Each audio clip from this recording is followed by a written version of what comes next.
Infinix ने launch कर दिया है अपना नोट 8। उसके अलावा यहाँ पर ऑलरेडी मौजूद था मार्केट के अंदर इन्फिनिक्स का ही ज़ीरो 8। तो यहाँ पर अब बात करते हैं इन दोनों में से बेहतर कौन सा है, कौन सा आपको लेना चाहिए पाकिस्तानी मार्केट के अंदर। गेमिंग के लिए कौन सा अच्छा है, कैमरा वाइज अगर देखा जाए तो वो कौन सा अच्छा स्मार्टफोन आपको देखने को मिलेगा, ये सारा का सारा कंप्लीट पैकेज इसी वीडियो में है। तो वीडियो को लाजमी एंड तक देखिएगा। अस्सलाम वालेकुम and welcome to Aamir Speaks. आज की वीडियो के अंदर बात करने वाला हूँ दो ऐसे स्मार्टफोन्स की जो कि सिमिलर कैटेगरी के अंदर फॉल करते हैं, एक ही ब्रांड की तरफ से यानी कि इन्फिनिक्स की तरफ से।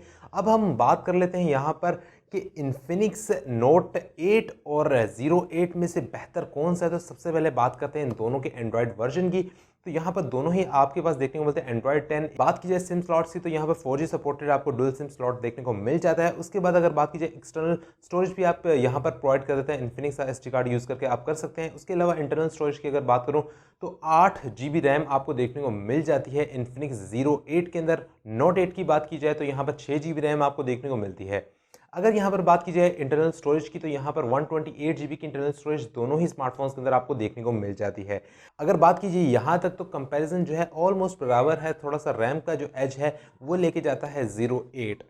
अब बात करते हैं यहाँ पर जो मेन चीज़ है डिस्प्ले। अबाउट 30,000 का यहाँ पर प्राइस टैग यहाँ पर इंट्रोड्यूस करवाया है इन्फिनिक्स ने, जो कि आपको राउंड अबाउट 28,000 तक आपको देखने को मिल जाएगा पाकिस्तानी मार्केट के अंदर। लेकिन बात की जाए 30,000 के प्राइस टैग के अंदर यहाँ पर इन्फिनिक्स आपको प्रोवाइड कर रहा है 720p का रेजोल्यूशन। तो यार आपको नहीं लगता 30,000 पे आप पे करें और आपको 720p का रेजोल्यूशन मिले जो कि आपको 17 या 18,000 के अंदर देखने को मिलता है? कमेंट सेक्शन में लाजमी जवाब दीजिएगा।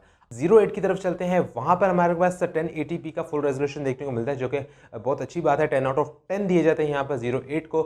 उसके बाद बात की जाए यहाँ पर नेट ब्राइटनेस जो है वो अबाउट 480 तक देखने को मिल जाती है। तो यहाँ पर खाली ब्राइटनेस का हमें कुछ नहीं करना दोस्त, इसलिए नोट 8 यहाँ पर भी ब्राइटनेस बढ़ा के कुछ भी अच्छा परफॉर्म नहीं कर पाएगा।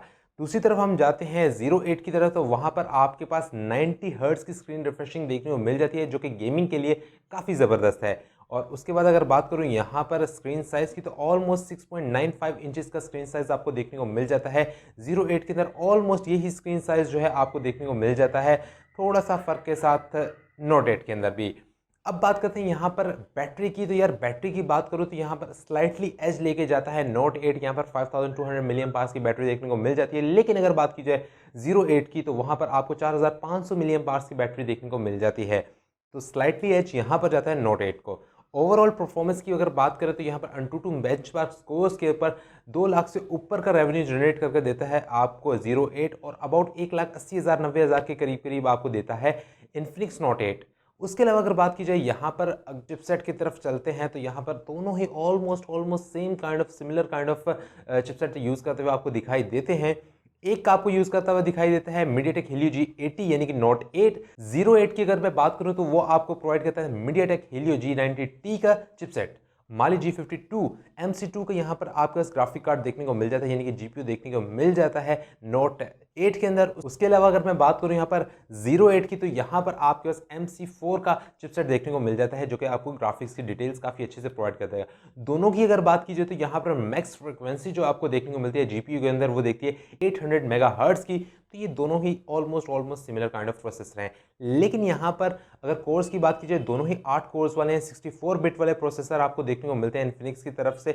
और मीडियाटेक की ऑफिशियल वेबसाइट के ऊपर अगर आप जाएं तो सर्च आउट करें तो वहाँ पर आपको पता लगता है मीडियाटेक Helio G90T जो है वो आपको 64 मेगापिक्सल का कैमरा लेंस की सपोर्ट प्रोवाइड कर देता है, प्रोसेसिंग वगैरह कर देता है। लेकिन अगर बात की जाए नोट 8 के अंदर जो यूज़ हो रहा है चिपसेट MediaTek Helio G80 वो आपको 48 मेगापिक्सल का मैक्सिमम लेंस प्रोवाइड करता है। तो यहाँ पर एक चीज़ ये भी मायने खेज है कि आपके पास 64 मेगापिक्सल वाला जो कैमरा है इन्फिनिक्स नोट 8 के अंदर वो कुछ मायने नहीं रखता, वहाँ पे एग्जैक्टली 48 मेगापिक्सल वाला ही लेंस यूज़ हो सकता है मैक्सिमम। अगर बात की जाए यहाँ पर माइक्रो डेप्थ सेंसर और बाकी जो टेलीफोटोज़ के लिए आपके पास यूज़ होता हुआ दिखाई देता है, सिंपल फोटोज़ के लिए कैमराज वो 8 मेगापिक्सल का आपको देखने को मिल जाता है इन्फिनिक्स ज़ीरो 8 के अंदर। और दो कैमरा जो हैं 2 मेगापिक्सल के हैं माइक्रो और डेप्थ सेंसर।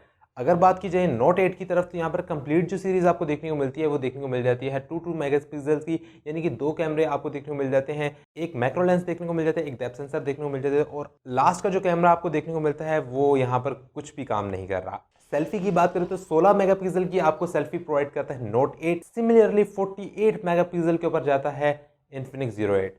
तो यहाँ पर क्लियरली एज जो जाता है वो 08 की तरफ जाता है। अब बात करते हैं प्राइसिंग की। प्राइसिंग के अंदर आपको क्या इश्यूज देखने को मिल जाते हैं। सिंपली यहाँ पर 28,000 या 29,000 के प्राइस टैग के अंदर देखने को मिलेगा आपको इन्फिनिक्स नोट 8। यही प्राइस टैग 08 के लिए अगर लेके जाएं तो वहां पर आपके पास 36 से 37,000 रुपये का प्राइस टैग बन जाता है। अब सिंपल बात करें तो यहाँ पर 10,000 का जो फर्क आ रहा है वो आपको बेस्ट स्क्रीन रिफ्रेशिंग रेट के ऊपर देखने को मिल जाता है। उसके अलावा अगर बात करूँ यहाँ पर 1080p का फुल रेजोल्यूशन देखने को मिलता है। अब बात कर लेते हैं आप लोगों की चॉइस क्या होनी चाहिए। सिमिलरली अगर आप रेजोल्यूशन की तरफ जाते हैं तो नो डाउट आपको जाना चाहिए 08 की तरफ। अगर आपका बजट 30,000 के आसपास है तो आई थिंक आपको इन्फिनिक्स से हट के रियलमी या पे ऑनर की तरफ देख लेना चाहिए, क्योंकि वहाँ पर आपका 1080p का जो रेजोल्यूशन है वो कंप्लीट देखने को मिल जाता है विद इन रेंज ऑफ 30,000। उसके अलावा अगर मैं बात करूँ चिपसेट की, तो यहाँ पर चिपसेट ऑलमोस्ट सेम है, सिमिलर है। आप दोनों में से कोई भी स्मार्टफोन लेना चाहें तो ले सकते हैं। गेमिंग की आपको अच्छी सेंस प्रोवाइड करेंगे। लेकिन अगर बात की जाए यहाँ पर स्क्रीन रिफ्रेशिंग की, वो स्लाइटली एज चला जाएगा आपके पास 90 हर्ट्ज का 08 की तरफ, तो आपको उसी तरफ जाना चाहिए। इन्फिनिक्स नोट 8 यहाँ पर भी आके हार जाता है। तो यार अब बात करते हैं अपने प्राइस टैग के लिहाज से नोट 8 ठीक है या नहीं। तो यार नोट 8 जो है अपने प्राइस टैग के लिहाज से ठीक नहीं है, अच्छी कंपैटिबिलिटी नहीं प्रोवाइड कर रहा आपको।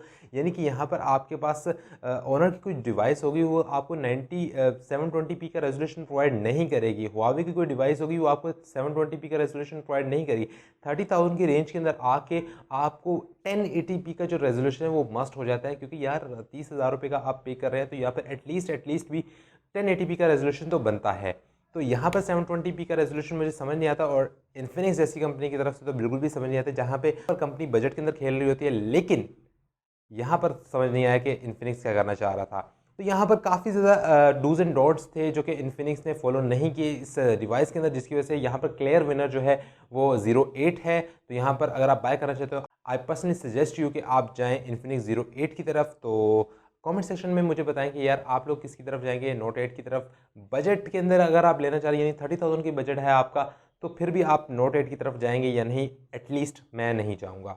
उसके अलावा अगर बात करें 08 एक अच्छी डिवाइस आपको देखने को मिलती है इन्फिनिक्स की तरफ से। तो उम्मीद करता हूँ वीडियो आप लोगों को पसंद आएगा। वीडियो पसंद आए तो वीडियो को लाइक लाजमी कीजिएगा, और कमेंट सेक्शन के अंदर अपना फीडबैक भी लाजमी दीजिएगा। मैं आपसे मिलता हूँ किसी आने वाली नेक्स्ट वीडियो में। टिल देन अल्लाह हाफिज़ एंड बाय बाय।